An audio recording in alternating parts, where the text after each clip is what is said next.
So as you know, almost I have completed all numericals based on half-life period and integrated rate equation for first order, including initial rate method also. And I hope that you are practicing them hard, because these are the units from where numericals must be asked in the exam. So now I am moving on to the new topic of this unit, that is pseudo first order reaction. Pseudo means false. What is this one? What is the meaning of pseudo? Pseudo means false. So there are certain reactions. I will write here two reactions. Just try to understand. This is CH, just see, C12H22 O11 plus H2O. Here invertase enzyme. Invertase. So here what you are getting? Here you are getting C6H12O6 plus C6H12O6. One is glucose, another one is fructose. One reaction. Another reaction is, this reaction is known as hydrolysis of sucrose. Now another reaction is hydrolysis of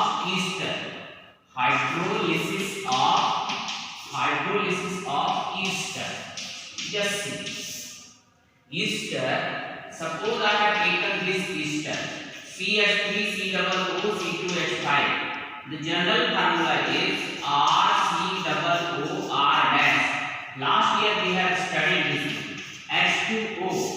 So here what you will get? Here you will get CH3COOH plus C2H5OH. So this reaction is known as hydrolysis of ester. Now just see. What is the importance of these two organic reactions in pseudo first order reaction? Just try to understand. Here, what is the molecularity here? The molecularity is equal to 2. Here also molecularity is equal to 2. So order of reaction should also be 2 here. But you know what is the meaning of order of reaction? Order of reaction is the number of reacting species whose concentration change during the course of chemical reaction. So it was found that in first case order of reaction is 1. Order of reaction is 1. 1 means what we can write? Here we can write rate equal to K, and here what is there? K CH3 COO, now C2H5 COO C2H5 means water is not involved here. Order of reaction is 1. Experimental studies says that order of reaction for this reaction is 1 only. Same is the case with this also. Order of reaction is 1. Means here also rate equal to K, and here C12H22 O11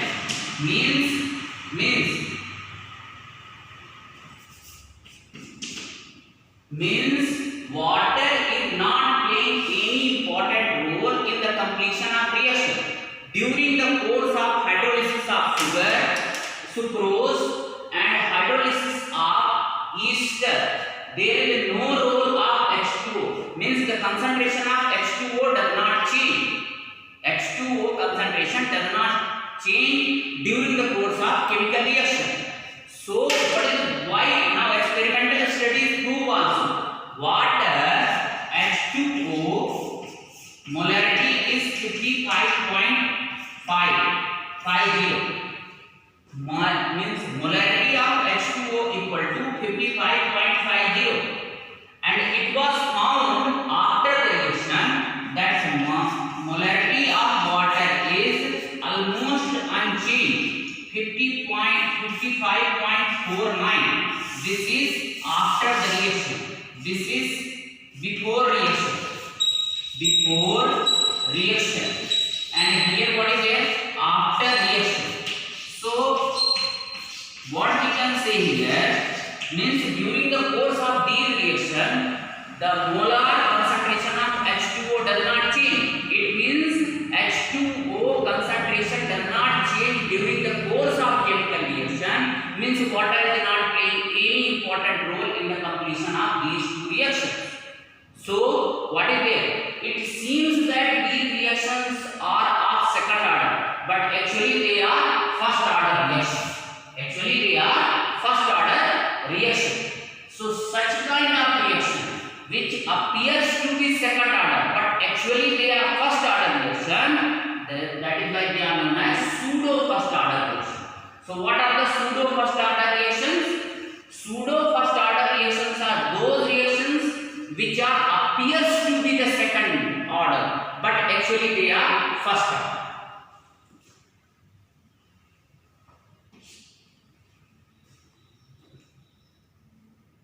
So dear cadet, here I wrote the definition of pseudo first order reaction. Appears to be second order, but actually they are first order reaction. Just see. Suppose I am writing here further explanation of this one. Just see. Rate equal to what is there? K dash. Here what is there? CH3. Here C12, H22, O11 and H2O. Means rate of reaction should be depends upon the molar concentration of sucrose and water. Now here I have not written K, here I am writing K dash because H2O concentration does not change during the course of chemical reaction. It means for calculating the order of reaction there is no role of H2O because in order of reaction we are including those reacting species whose concentration change during the course of chemical reaction. So here H2O just write remain constant. Molar concentration of H2O remains constant. Means H2O is here molarity of this one is 55.50 and this H2O only changes 55.49 only. It means what is there? H2O is not taking part.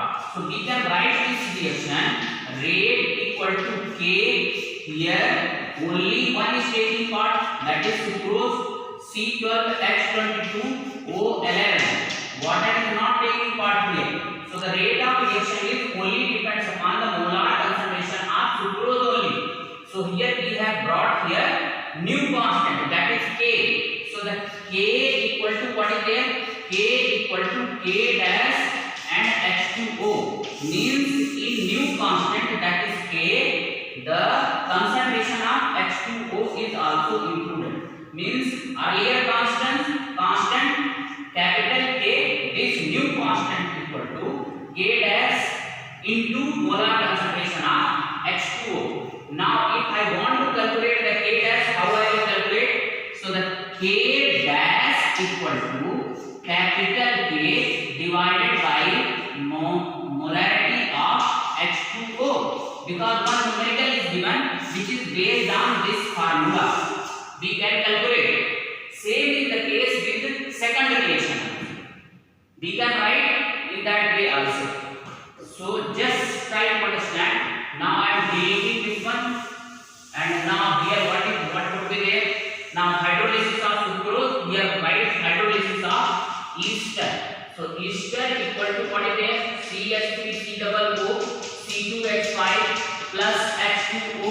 This is equal to CH3COOH plus C2H5OH. Here also water concentration does not change during the course of chemical reaction. So here what I will write? Very simple. Just write down here. Here CH3COOCH C2H5 and H2O. Now here rate equal to what is there? Rate equal to, since H2O concentration does not change, so here also what would be there? CH3 COO C2H5, and here new constant. This was the K dash and this is K. So K equal to K dash into H2O. So now K dash also you can calculate, remaining thing is same only. So once again I am telling you what are the pseudo first order reactions. Pseudo first order reactions are those reactions which are appears to be higher order, but actually they are lower order reactions.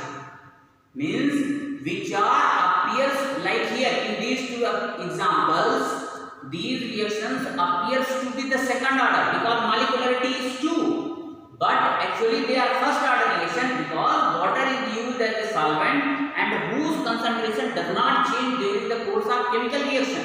So while deciding the order of reaction, we have to take the concentration of that reactive species whose concentration is changed during the course of chemical reaction. So water is not changing here. So why should we consider the molarity of H2O while deciding the order of reaction? So actually they are first order reaction. But they appears to be the second order reaction. Dear cadets, as I told you that during the course of chemical reaction there is no change in the concentration of H2O water. So I taught earlier in terms of molarity of the H2O, that is 55.5. Here just see one reaction is there. So at time T0, the molar concentration of CH3COO C2H5 is that much and water is 10 mole. Means since the beginning water was taken 10 mole. Now after reaction, means when the time was 0, of course the concentration of product will be 0 mole only. What would be 0 mole? Now after time T, what is there? The entire concentration of CH3COO C2H5, that is ester, gets converted into CH3COOH and C2H5. Just see, we started with 0.01 mole and now this entire concentration is getting converted into 0.01 mole and 0.01 mole, that is product, acetic acid and ethyl alcohol. But what about water? We have taken 10 mole and just 0.1 mole is only consumed during the course of chemical reaction. That is 9.9 mole, means almost remains constant. Almost remain constant. Which remain constant? The molar concentration of water is remain constant. It means in deciding the order of reaction, there is no role of water. That is why it appears to be the second order, but actually they are first order reaction. In this way also we can understand. Now in NCERT page number 110, they have given one numerical and they have given all the values. So first, with respect to the molar concentration of ester, you have to calculate the value of K, and K equal to what is there? K equal to K dash and H2O. So the K dash can be calculated. K dash equal to K by molar concentration of H2O. So please solve this one. This is NCERT exercise. NCERT exercise page number 110. There is no need to waste time. Now I will teach you collision theory. Dear cadets, last year I taught you kinetic molecular theory of the gases. In kinetic molecular theory of the gases, there was one very important point, that in order to form the product, collide means reacting molecules must collide with each other. Means for the formation of product, the one of the essential condition is that reacting species, reactant must collide with each other. If they are not colliding, it means product will not fall. Product will not fall. So there is one term. Later on I will summarize what are the different points of collision theory. Right now there is one word, collision frequency. Collision frequency. What is the meaning of collision frequency? The number of collision per unit volume in per second. Number of collision in per unit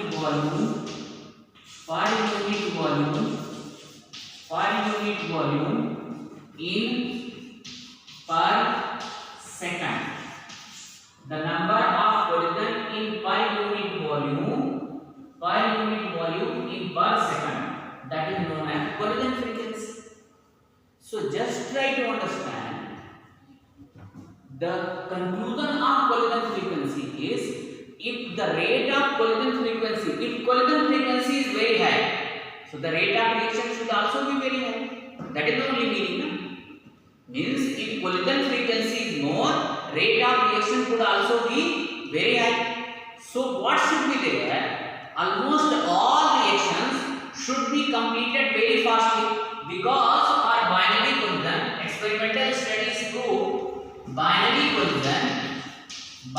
collision is almost in the order of 10 raised to the power 25 to 10 raised to the power 28. This is the frequency of binary collision. Binary means if two reacting species is there, so their collision frequency is very high. So such type of reaction should be completed very fastly. So all reaction, if they belongs to the binary type, means only two reacting species are there, then their rate of reaction should be very high. No reaction should be slow. But in actual practice, some of the reactions are fast, some of the reactions are slow. It means collision frequency is not only responsible for the formation of product. So they rectify this one, that even though there are so many collisions, but all collisions are not leading to product formation. So the collision which leads to the product formation, that is known as effective collision. Effective collision. So what is the meaning of effective collision? Collision which leads to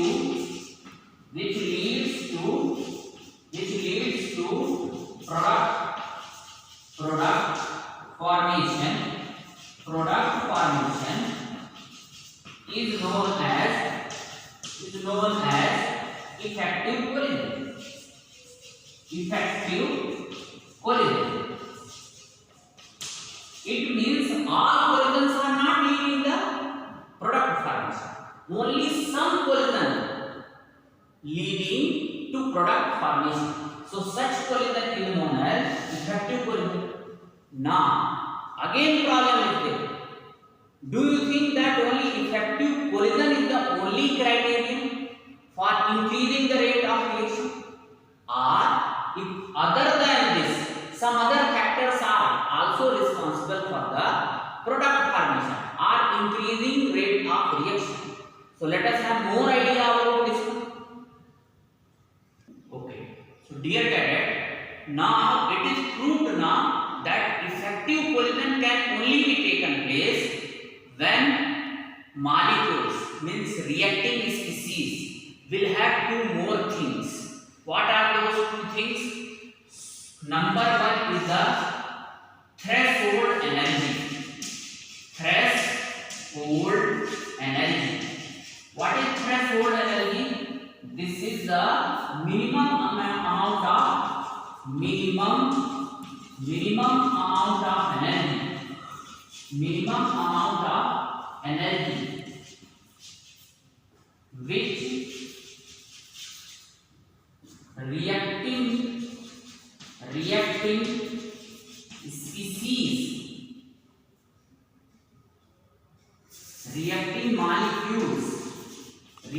molecules must possess in order to bring effective polymer. In order to bring effective polymer means all reacting species must have energy greater than this. Reacting species must have energy greater than, here you can write, reacting species must have energy greater than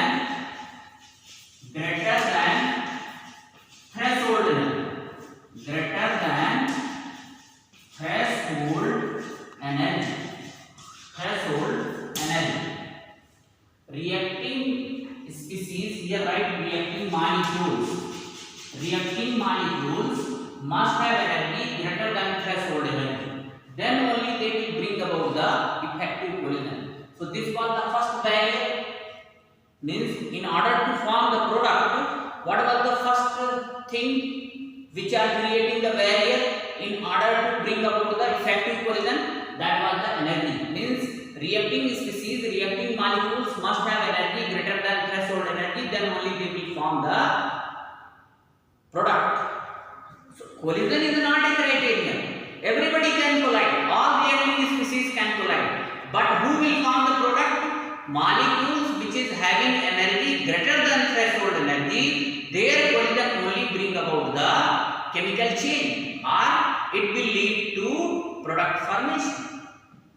First, so do you think this is the only criterion? One more criteria is there. That criteria is the orientation factor. Orientation. Colliding molecules must have proper orientation. Second condition for the effective polymer is reacting species must have proper orientation. We'll tell you the meaning of proper orientation. Let us see this reaction. NO2 plus NO2 equal to N2O4. Now their hypothetical shape I am making. Suppose this is N, okay, and with this one two oxygen atoms are bonded. So this is one NO2 molecules plus another one. This is N,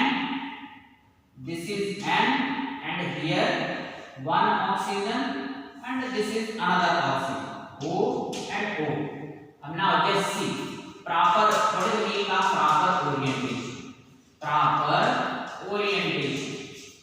So now see, this is and now here this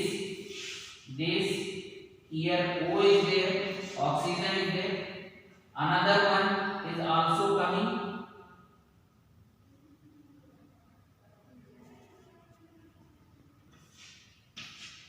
Just see, this is one NO2 molecules, this is another NO2 molecules. Now try to understand. They are colliding. So just see, this is one orientation. Now in this orientation, and is also coming into contact of each other. O and O is also coming into contact of each other. Means what is there? The meaning of proper orientation means when reacting molecules react together, so each reacting species must come close to each other. They hit properly. That is the meaning of their area of contact should be more. So such type of orientation is proper orientation. So actually, if all bonded atoms are not coming into contact of each other, then the chances of product formation will be less. Now suppose it is not possible that all bonded atoms should come into contact of each other. So those atoms must come into contact of each other which are forming the bond in the product. Like in NO2, who is forming the bond here? Just see, it will be like that. and double bond O, single bond O. Here what is there? And double bond O, double bond O, double bond O. Just see here. So here nitrogen and nitrogen must come into contact of each other. Okay, forget about the O, but N and N should come into contact of each other. So just see here N and N, they are very close. Of course O and O may be away. You can make O like that. O is here, this O is here. O and O bond is not there, but N and bond is there or not. So this is the meaning of proper orientation. Same orientation can be made like that also. And now here O and here O. Just see. Write down O and O. Plus what is there? This. And here what is there? One O, another O. Now improper orientation. Improper orientation. Improper orientation. Just see. What kind of orientation would be there? Just see. And here what is there? O and O. And here what is there? Just see. O and O. Just see. This is improper orientation because with N who is coming into contact? Oxygen is coming in contact. But in the product we want the contact bond between nitrogen and nitrogen. And here who is coming? With the nitrogen, oxygen is coming into contact. Nitrogen is away from another one nitrogen. So such kind of orientation is improper orientation and collision will not be effective. You can see the another one example. Just see here.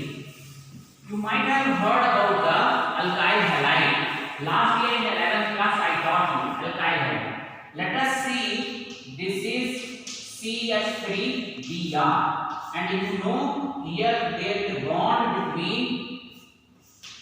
between carbon and hydrogen. So the carbon is less electronegative, Br being a halogen more electronegative. So this will be negative, this will be slightly positive. Now suppose BOH nucleophile. What is this one? OH negative sign is there, nucleophile is attacking here. So here what would be there? This is improper orientation. Improper orientation. Why improper orientation? Just this nucleophile is carrying negative charge. Here also negative charge is there. So what is there? Negative charge will repel. So improper orientation due to repulsion between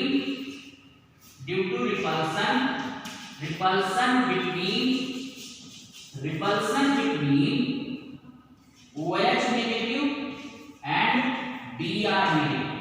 Similar charge due to repulsion between OH negative and Br negative. So if this one is attacking on this side, front side, then what would be there? Orientation would be proper. But suppose same reaction is taking place like that, OH negative, HC, H, and here what is there? Br. So here what would be there? Negative sign. Here what is there? Positive sign. This Br will attack from rear. This is known as rear attack.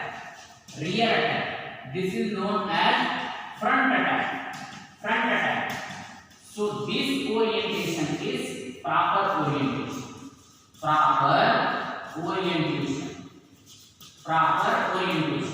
So what would be the reaction? Now this time what would be there? H, and here OH plus here Br negative will be released. So this is proper orientation because it is attacking from rear side. So remember, orientation is also playing very important role in order to bring about effective collision. So now there is a need of summarizing the collision theory. So in collision theory, basically 3 points are there. How many points are there? 3 points. Number 1, reaction to be occurred. Collision should be there. Number 1 point. Reaction to be occurred, collision should be there. What is the second point? All collisions are not effective. Only certain fraction of total number of molecules are effective collision. What is the third point? Only those reacting molecules can make the effective collision and can lead to the product formation whose energy is sufficient, means whose energy is equal to whose energy is greater than threshold energy and orientation is proper. So these 3 points should be written. So dear cadets, the conclusion of today's discussion of collision theory is as follows. So for reaction to occur, what should be there? Reacting species must collide with each other. Second one is only the certain fraction of the total molecules are capable to make effective collision. All collision is not effective. Only certain fraction of the molecules are capable of making the effective collision. Third point is only those molecules are capable to make effective collision which have got energy greater than threshold energy and having proper orientation. So on the basis of this one, what we can say? Rate equal to what is there? Rate equal to minus dx by dt, and that is equal to f into z. What is z here? F into z. Z equal to collision frequency. Collision frequency means rate of reaction depends upon collision frequency, and F. What is the meaning of F? Effective collision. Effective collision. And who will make the effective collision? Who will make the effective collision? Which are properly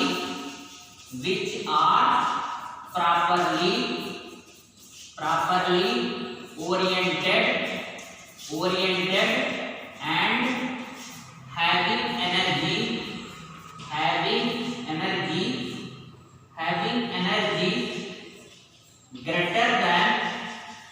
greater than threshold energy.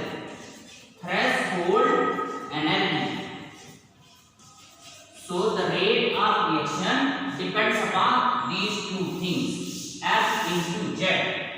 Rate of reaction depends upon F into Z. Z equal to collision frequency and F equal to effective collision.